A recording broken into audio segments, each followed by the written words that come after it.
We're turning now to America's crime crisis. The suspect accused of hitting the 60-year-old woman more than 50 times with her own wooden cane has now been identified. And the victim says the suspect should already be behind bars. As reports reveal, he has a long criminal record dating back more than 20 years. Todd Pyro joins us with the very latest. Todd, they had the guy and they let him go. And that is the question so many people are asking this morning. Good morning to all three of you. Warning, the video we are about to show you is graphic, will be pretty hard to watch. Police say Norton Blake is the man in this video hitting a 60-year-old woman so hard with that cane, the cane begins to break. Sources say the suspect was questioned by police after the attack, but instead of arresting him, they released him.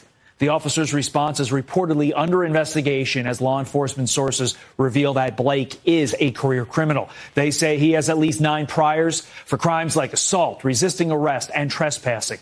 Laurel Reynolds, the woman who was attacked, is calling for her attacker to be put behind bars as she lays in a hospital bed, telling the New York Post, quote, "He pushed me and he hit me with his cane. He beat with my walker, too. I did not deserve that at all, and I pray to God that it doesn't happen to no one else. But they need to keep that man off the street," end quote. Her daughter agrees the attacker should be placed in cuffs. She tells the Post, quote, "I'm hurt. It hurts. That man could have killed my mother. Y'all did nothing. I have a problem with that. He shouldn't be on the street."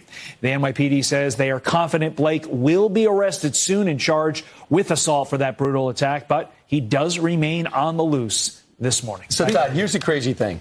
They never looked at the video. The cops go on the scene, and they have different versions of the story. A 60-year-old woman's all beat up, and this big behemoth of a guy with a huge criminal record stands on the other side.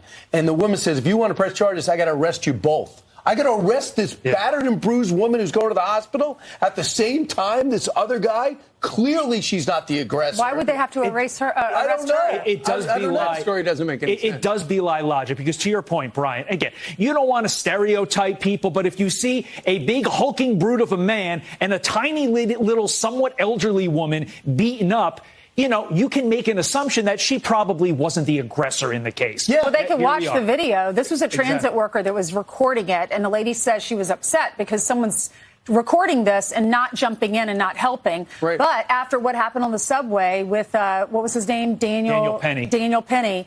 People are scared to jump in now because we see what happened with them. But also, Ainsley, the MTA did come out and say that worker who made that video was doing the right thing according to their protocol. And they said they wouldn't have proof without that worker. Right. So, what do you have to do to get arrested in this town? It's insane. Right? It's insane. It is. Todd, thank you very much. Yeah, I mean, is it a no cash bail situation when those cops defend themselves, I imagine, to their lack of action? Are they going to say this is what we have to do now as cops, which is why you can't recruit and why you can't retain people?